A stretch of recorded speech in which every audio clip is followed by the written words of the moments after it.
Bonjour, littérature aujourd'hui, ou je sais pas exactement, parce qu'on va parler de sources historiques en fait, sur la découverte du Japon, 1543-1552, premier témoignage des premières cartes.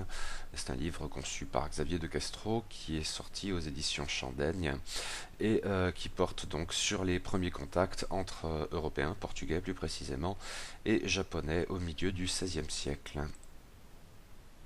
Je n'ai certes pas un tempérament d'aventurier, même pas de voyageur à vrai dire, mais les récits des explorateurs m'ont toujours fasciné. Et leurs cartes. J'aime les cartes. Enfin, les vieilles cartes et les imaginaires, sinon c'est pas drôle.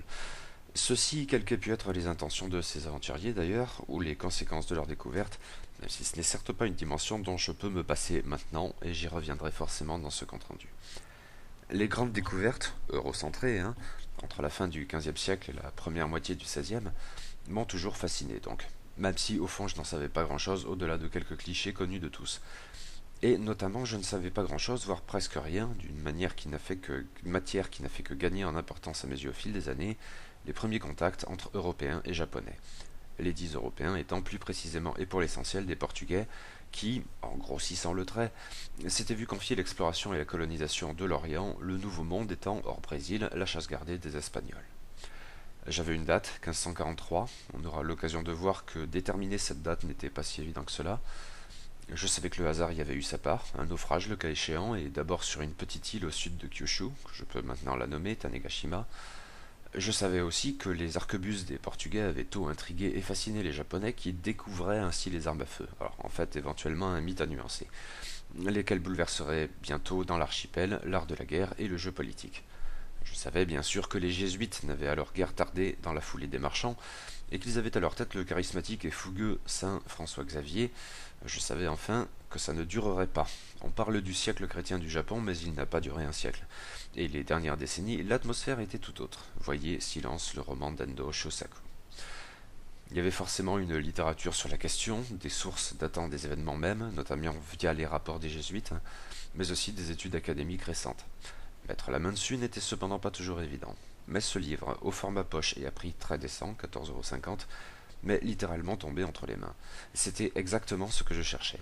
Sources et commentaires sur les premiers contacts entre Portugais et Japonais, vraiment les premiers, la décennie 1543-1552 plus précisément, incluant aussi bien des témoignages de marchands et d'aventuriers que de religieux, dont surtout François Xavier lui-même, avec aussi un aperçu du point de vue japonais de l'époque et, cerise sur le gâteau, plein de cartes et en couleur s'il vous plaît. Parfait. Et le livre s'est avéré à la hauteur de mes attentes, il est absolument passionnant, fascinant même parfois, d'une grande richesse et d'un grand sérieux. Parfait, vous dis-je. Ou presque. Bon, avant de me lancer dans le concert d'éloges, je suppose qu'il me faut mentionner quelques tout petits bémols. À la lecture de l'ouvrage, un point m'a régulièrement déconcerté. Le livre est très sérieux, abondamment commenté, parfois pointu, toujours intéressant, mais l'édition n'est peut-être pas très précise. Alors, le terme n'est pas très heureux, car ce volume, la plupart du temps, est assurément sourcé et fait preuve d'une grande attention aux détails. Ce qui m'intriguait, c'était surtout les traductions. Globalement, l'ouvrage semblait être d'origine portugaise, mais sans toujours bien identifier les traducteurs. Ce qui me paraissait problématique, d'autant que tous les textes ici compilés ne sont pas initialement en portugais, notamment et japonais. On trouve aussi de l'espagnol, du latin, voire des choses pas toujours bien définies. Je redoutais qu'à l'occasion, ces deux voire trois niveaux de traduction peut nuire à l'ensemble, bon, peut-être à tort. La situation s'est un peu éclaircie depuis ma lecture. À vrai dire, il m'a suffi d'aller sur le site de l'éditeur. On nous parle ici d'une édition signée Xavier de Castro. Or, il s'agit d'un pseudonyme de Michel Chandaigne, soit le créateur de la maison à l'origine de cette publication, maison consacrée à la littérature et aux sources lusophones. Un nom de plume, plus précisément, employé pour des traductions, du portugais donc, portant sur les voyages et les grandes découvertes. Ce qui semble confirmer les multiples niveaux de traduction à l'occasion. Alors j'avoue avoir du mal à comprendre la raison d'être de ce flou relatif dans un recueil par ailleurs pointu et, oui, précis. Un autre aspect plus commun hélas concerne les renvois, relativement nombreux. Est-ce dû au passage en poche? Ces renvois très souvent ne sont pas les bons. Ils pointent vers une page qui n'a absolument rien à voir avec le sujet. Il s'agit simplement de retrouver une carte, ça n'est pas si problématique, mais ça peut l'être davantage, notamment quand cela concerne des noms propres, toponymes ou patronymes, d'autant que l'usage est parfois changeant sur cette simple décennie. J'ajouterais que le plan de l'ensemble m'a parfois étonné, sa logique m'échappant régulièrement, et c'est bien pourquoi je ne vais pas, dans ce compte rendu, respecter ce plan. Le livre est passionnant, assurément, mais certaines choses sont un peu dans l'ombre, disons. Rien de rédhibitoire, mais il me semblait devoir le mentionner. L'ouvrage s'ouvre sur deux articles contemporains. Rui Loureiro livre tout d'abord une longue et passionnante préface qui permet d'appréhender les explorations portugaises en Asie orientale, les premiers contacts avec le Japon, au-delà des fantasmes mythiques qu'il avait suscités auparavant, puis les difficultés finalement rencontrées par les Portugais et les Jésuites sur place jusqu'à la fermeture de l'archipel, soit une contextualisation qui va bien au-delà de la seule décennie 1543-1552, dans les deux sens, mais de manière assurément pertinente. En tête d'ouvrage, nous pouvons ainsi faire le point sur les événements et leurs implications. C'est la meilleure place, car il s'agit d'un préalable fort utile à la lecture des sources en elles-mêmes, qui ont leur lot d'imprécisions, de confusion, d'ambiguïté. Il peut s'avérer utile d'y revenir d'ailleurs. Et suit une véritable merveille, due à Xavier de Castro, un long article sur les premières cartes du Japon, ou faisant figurer le Japon. Sur une longue période en fait, puisque l'on y aborde au premier chef des documents fort antiques et propres à la région, des cartes coréennes notamment. Puis, entre Marco Polo et Christophe Colomb, on trouve des cartes imprécises et largement fantaisistes, où l'on tente de localiser la mythique Cipango, carte elle-même variable en fonction des conceptions théoriques du monde, puis des découvertes effectives accomplies par les navigateurs, qui évoluent progressivement vers l'idée d'une Terre sphérique. L'occasion d'envisager aussi les premiers globes comme celui de Behaim. Nouvelle étape essentielle après Colomb, il s'agit de prendre conscience de ce que l'Amérique n'était pas l'Inde. Certaines cartes situaient ainsi Cipango dans les Antilles, voire l'assimiler à Cuba, sauf erreur, dans la lignée de Colomb donc, j'y reviendrai. La matière évolue ensuite très rapidement, les découvertes s'accumulant, et l'on voit progressivement dans divers pays européens apparaître des cartes plus pertinentes quant à la localisation du Japon. Après 1543, les cartes du Japon lui-même, bien sûr, évoluent très vite, des premières représentations encore passablement fantasmatiques, à des documents de référence autrement sérieux et bien mieux assis. L'ensemble constitue un panorama aussi passionnant que fascinant, et qui plus est très abondamment illustré et en couleur. Un vrai régal pour les yeux, même si le format poche amoindrit probablement l'effet. Et une somme originale sur les représentations européennes du Japon, en évolution rapide au cours de la période. Après quoi, nous passons au gros de l'ouvrage, les sources en elles-mêmes. Un premier ensemble doit être distingué qui précède la découverte avec des guillemets du Japon. Nous partons de Marco Polo et de son livre des merveilles, qui contient le mythe originel de Cipango, non constituant, semble-t-il, une déformation d'une expression chinoise pour désigner l'empire du soleil levant. Cependant, le voyageur vénitien ne s'y est bien sûr pas rendu lui-même, et son rapport fait montre d'état qu'on était en droit d'en attendre. Le tableau est excessif, avec des attraits plus qu'exagérés, de l'or et des épices partout, des remarques très fantaisistes sur les coutumes des indigènes, et les confusions sont fréquentes. D'autant que le récit de Marco Polo, à la structuration indécise en la matière, amènera longtemps les Européens à redouter, sur la base d'une erreur d'interprétation, en la personne des Japonais, de cruels cannibales, et des adorateurs d'idoles, mais ceci, pour le coup, on y reviendra avec les rapports des Jésuites. Je relève un aspect qui m'a plus particulièrement intéressé. Dans ce bref passage consacré à Cipango, Marco Polo rapporte les deux tentatives d'invasion de l'archipel, enfin l'île pour lui, en 1268 et 1281 par les Mongols de Kubilai Khan, soit le grand Khan au moment même des voyages du Vénitien. En fait, la seconde de ces tentatives a eu lieu alors que Marco Polo se trouvait en Chine. Pourtant les événements sont étrangement mal datés, et par ailleurs des plus fantaisistes, même si le voyageur évoque alors le vent divin. Quoi qu'il en soit, les récits de Marco Polo connaîtraient une postérité importante, même si avec des hauts et des bas. Et le mythe de Cipango, notamment, aurait une certaine importance sur la suite des opérations, je n'en avais absolument pas idée, suscitant régulièrement une véritable passion, tout en étant parfois oublié pour un temps au gré de cycles complexes. On peut déjà relever que le présent extrait de Marco Polo dans cette édition est à noter par Christophe Colomb lui-même. Et le Génois dans cette entreprise montre déjà une véritable soif de l'or et des autres richesses qu'il s'attend à trouver par-delà l'océan. Cette soif est en fait caractéristique.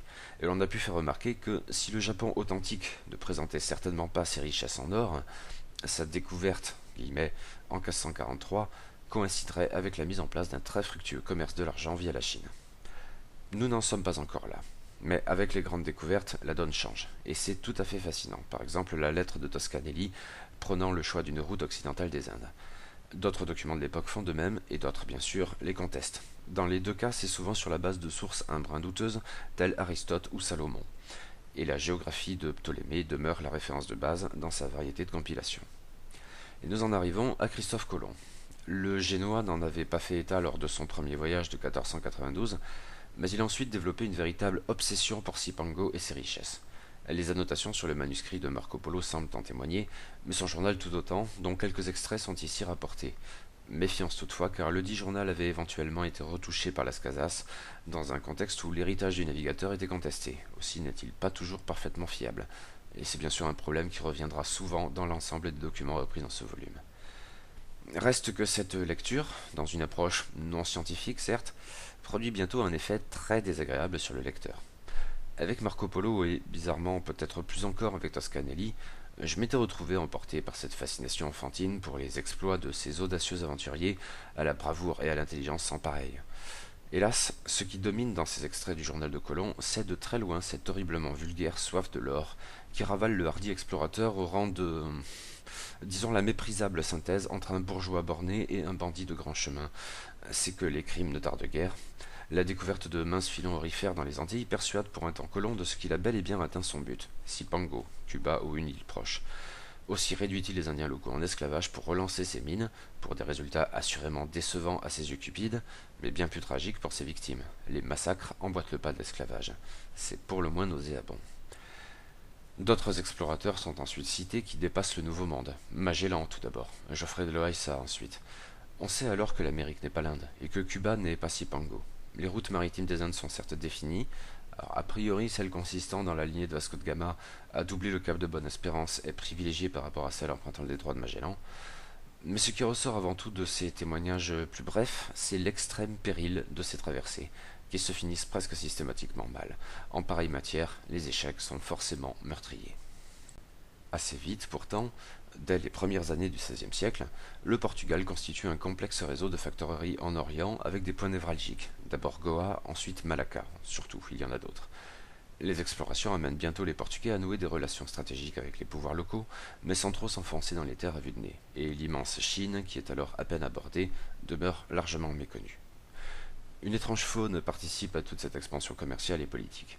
Les explorateurs dûment mandatés par la couronne sont régulièrement suivis, outre les religieux, par des aventuriers plus indépendants, des commerçants désireux de faire fortune par eux-mêmes, dans ces lointaines Indes où tout paraît possible. A fortiori si on ne s'embarrasse pas trop des intérêts de la couronne. Le commerce purement local pour ces marchands portugais s'avère souvent bien plus rentable que le commerce entre les Indes et le Portugal. Et souvent, ces aventuriers effectuent les premiers contacts, la couronne portugaise ne se mêlant de l'affaire qu'après coup. C'est plus ou moins ce qui se produit concernant le Japon. Les rêveries cupides de Colomb ne dataient guère, mais la fièvre de Cipango semblait être alors un peu retombée. En fait, depuis quelque temps déjà, les Portugais avaient sans doute approximativement localisé le Japon et l'avaient identifié comme étant la Cipango de Marco Polo. Le nom sera progressivement abandonné et remplacé par celui de Japon. Notez que l'on appelle alors les habitants de l'archipel les Japons, pas les Japonais. Sans pour autant chercher à tout craint à s'y rendre, donc. Il faut noter cependant que les Portugais avaient, avant 1543, déjà établi des liens avec les îles qu'ils appelaient les Chios et que nous appelons aujourd'hui Ryukyu, Okinawa étant la plus grande et la plus connue. Des îles culturellement liées au Japon mais politiquement indépendantes. Les Ryukyu ne seraient intégrés au Japon qu'à partir de Meiji. Ils savaient peu ou prou qu'en remontant les îles vers le nord-est, ils tomberaient ensuite sur un autre archipel qu'ils pourraient d'eux-mêmes remonter jusqu'à atteindre le Japon. Plus précisément, la grande île méridionale de Kyushu, qui concentrera logiquement les implantations portugaises au Japon. On peut noter que Kyushu était traditionnellement un lieu de passage, mais aussi, voire surtout, via une autre route maritime, celle qui, éventuellement via Tsushima, la relie à la péninsule coréenne toute proche. Le premier contact s'effectue donc largement par hasard, à la suite d'un naufrage confirmant heureusement les informations obtenues dans les Lequios. Trois commerçants portugais, alors pas forcément très bien accompagnés, ils sont associés à un pirate chinois, s'échouent ainsi sur l'île de Tanegashima, cette fois rattachée au Japon, et plus particulièrement, sauf erreur, au fief de Satsuma, au sud de Kyushu. Nous sommes alors en 1543. Toutefois, ces événements sont d'abord apportés de seconde main. Le premier Européen à en avoir fait état est, semble-t-il, l'Espagnol García Escalante Alvarado, qui n'était pas présent au moment des événements. Ce texte est daté de 1548, mais il est quelque peu imprécis. Mais il est suivi par un autre texte également daté de 1548, L'information des choses du Japon, de Jorge Alvarez, décrivant des événements un peu plus tardifs et surtout faisant montre d'une connaissance autrement assise des réalités japonaises, ce qui laisse entendre que les choses sont allées vraiment très vite. Tout a changé en l'espace de quelques années. Erreur et confusion demeurent, mais des pas de géant ont été accomplis. Ceci en prenant en compte que parmi ces aventuriers et marchands qui vadrouillaient dans les mers orientales à l'époque et qui ont entrepris les premiers contacts avec le Japon, tous n'étaient pas exactement fiables. Et peut-être tout d'abord les plus habiles d'entre eux. Le filou Fernão Mendes Pinto occupant une place importante dans l'ensemble de ce volume, où il intervient par 3 fois et avec des extraits assez longs de sa pérégrination, je préfère lui conserver une section à part en fin de chronique. Et vu du Japon, je suppose qu'il existe d'autres sources, mais la plus importante et la seule figurant dans ce volume est le Teppoki, ou chronique de l'arquebuse, car l'arme introduite par les marchands portugais y joue un rôle essentiel. C'est par ailleurs une source bien plus fiable que celle qui précède, et sans doute celle qui suit aussi, à l'exception peut-être des extraits de l'Historia de Japan de Louis Freus. Et c'est aussi la source qui a permis de fixer la date du premier contact très précisément au 23 septembre 1543. Les documents portugais et espagnols n'étaient d'aucun secours à cet égard. Ceci étant, ce court texte, par ailleurs passionnant, n'est pas sans ambiguïté non plus.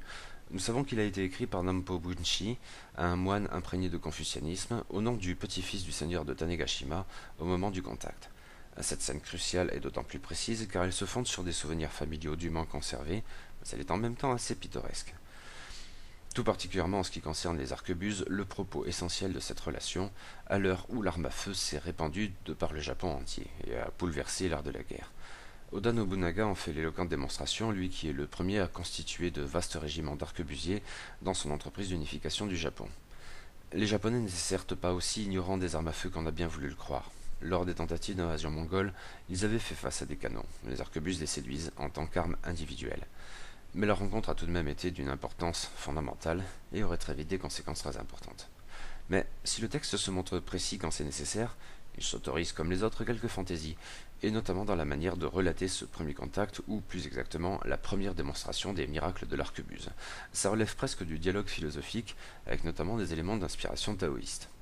Le texte est de toute façon très intéressant. La seule chose à regretter dans tout ça, c'est qu'il s'agisse de la seule source japonaise. Or, d'autres sources du même ordre auraient probablement été les bienvenues, tout particulièrement pour traiter de la problématique qui suit. C'est qu'il nous faut maintenant envisager le rôle des jésuites dans cette affaire, peut-être l'aspect le plus connu de cette rencontre au milieu du XVIe siècle, car inaugurant le siècle chrétien du Japon, il aurait pour corollaire les persécutions et la fermeture au début de l'ère Edo. Et là encore, je vous renvoie à Silence d'Endo Shusaku. La grande figure ici est bien sûr Saint François Xavier, l'apôtre des Indes, qui faisait partie des fondateurs de l'ordre des Jésuites, ce que je ne savais pas. Les Jésuites arrivent très vite dans les Indes, dans la foulée des explorateurs et en même temps que les marchands. Les intérêts des trois groupes sont en fait essentiellement liés. On n'en fait pas toujours état, mais ça ne trompe personne. François Xavier, énergique, fait preuve d'un grand enthousiasme dans sa mission évangélisatrice et se tient au courant de ce qui se produit dans la région. En 1548, il avance de la découverte du Japon 5 ans plus tôt et y voit aussitôt un terrain de jeu privilégié. Niccolo Lancelotto et lui-même envoient aussitôt 3 lettres à ce propos et décident de se rendre au Japon dès que possible.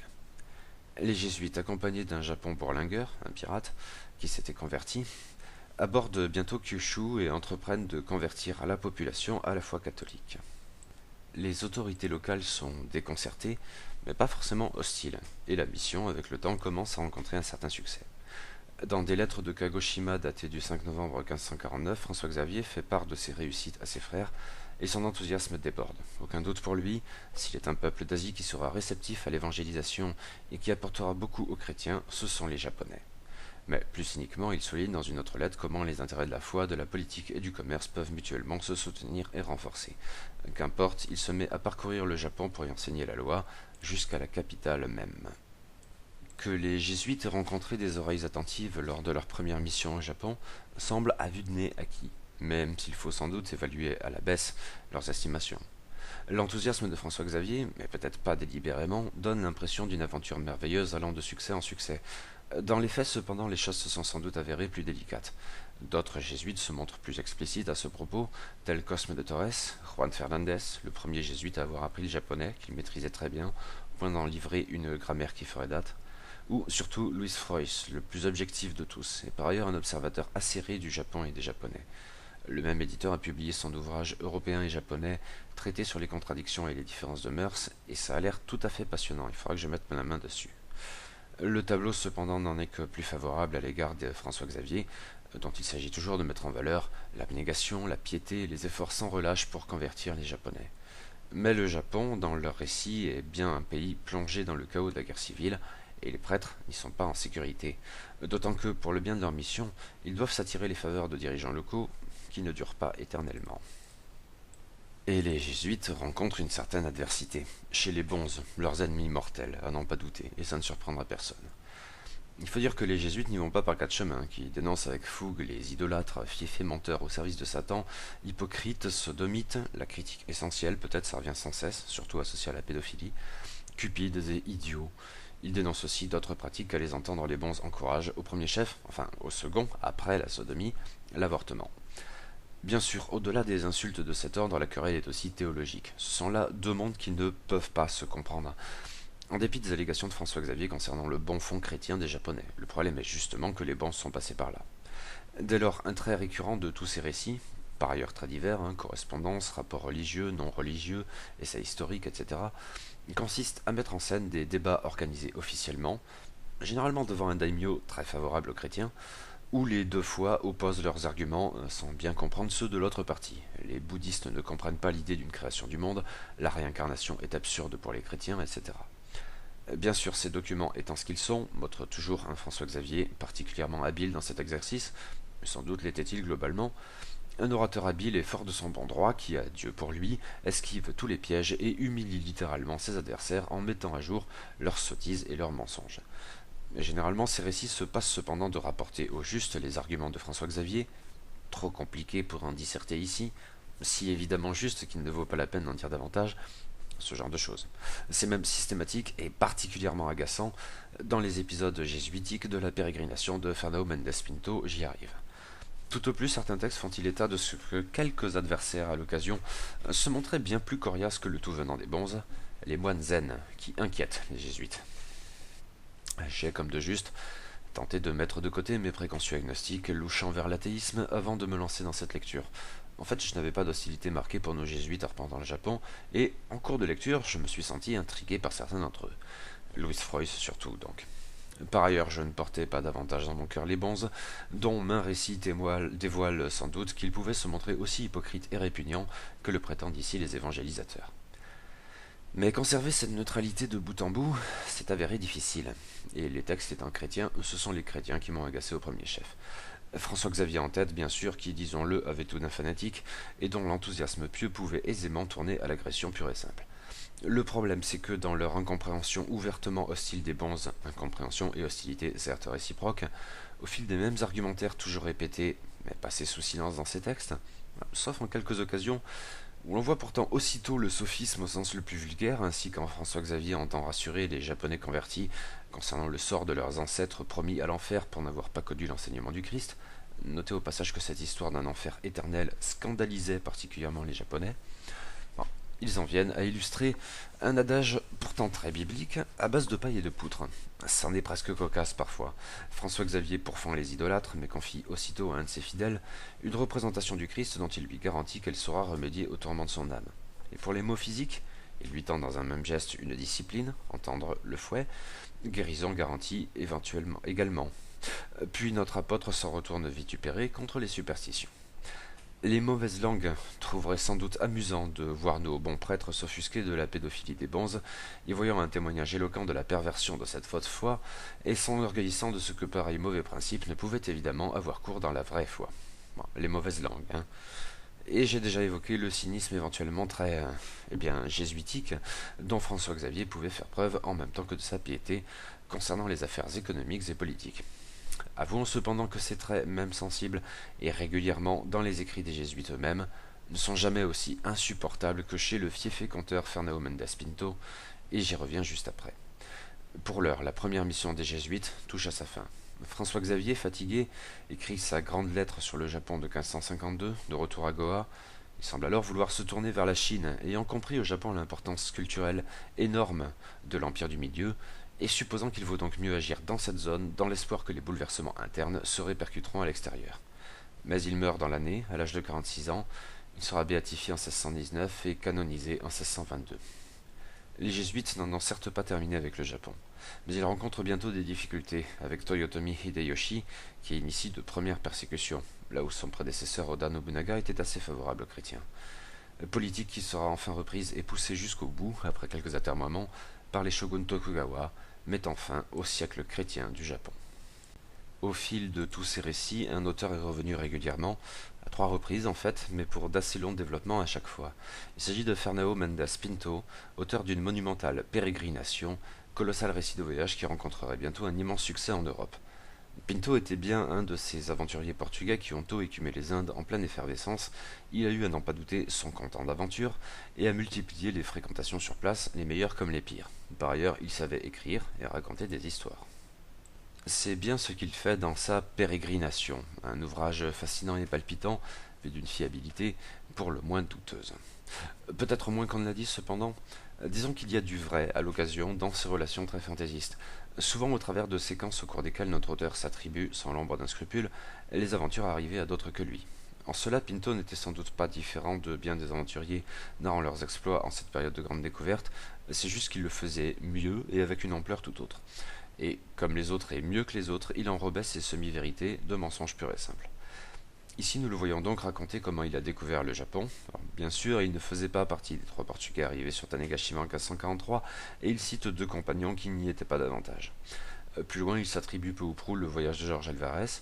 Enfin, il évoque François-Xavier et les Jésuites, mais allez savoir pourquoi, il ne s'est pas cette fois attribué les exploits du religieux, si populaires en Europe. Notez, il y a du vrai là-dedans, et Pinto s'est bien rendu au Japon à cette époque, où il a probablement rencontré aussi bien Georges Alvarez que François-Xavier. Il s'agit donc de faire la part des choses. Heureusement, Pinto lui-même nous facilite la tâche, car ses mensonges sont souvent gros comme une maison. Il invente des coutumes japonaises parfaitement ridicules, dit à peu près n'importe quoi concernant les bonzes et leurs croyances, et, surtout dans le deuxième texte, celui qui revient sur le voyage de Georges Alvarez, il pêche par l'excès. Pinto et Tom avouent narrer comment 42 000 guerriers ont pu trouver la mort dans une pièce de 3 mètres carrés en l'espace d'une demi-seconde. C'est parfaitement authentique. Parfois c'en est au point où c'est vraiment agaçant, même si on devine, plume en main, notre auteur qui s'amuse beaucoup. Sa relation de la mission de François-Xavier abonde en scène où l'apôtre des Indes pourfend par sa sagesse les bons idiots et mesquins, mais il est bien sûr systématiquement impossible de rapporter les arguments du religieux, car trop compliqués ou trop évidents pour avoir besoin d'être démontrés. Paille et poutre? Ouais, mais sur le mode Fernão Mendes Pinto, les poutres dans l'œil des bonzes doivent bien peser 6 tonnes et faire 2400 mètres. J'avoue avoir atteint les limites de ma patience dans pareil passage. C'est dommage, parce que dans les précédents extraits, même en faisant la part du mensonge pur et simple, les récits de la pérégrination étaient souvent très amusants. À cet égard, leur excès était une qualité. Du coup, ces documents très fantaisistes demeurent des sources passionnantes, simplement à prendre avec des pincettes, au moins 15 000 dans le doute. Les élucubrations de Pinto, par ailleurs, font sens au regard de l'histoire des représentations, on ne saurait les exclure, et ça serait bien dommage. De toute façon, la découverte du Japon demeure un ouvrage passionnant. Cette compilation de documents rares dresse un tableau fascinant d'une décennie d'aventures à peine croyables, riche de figures hautes en couleurs et d'événements marquants. Le sujet est fort, son traitement pertinent. Pointu à mains égards, cet ouvrage sera pourtant séduire bien au-delà des seuls cercles d'un public érudit, pour combler la soif d'aventure des explorateurs en chambre tels que votre serviteur. Une magnifique lecture. Le hasard a décidément très bien fait les choses.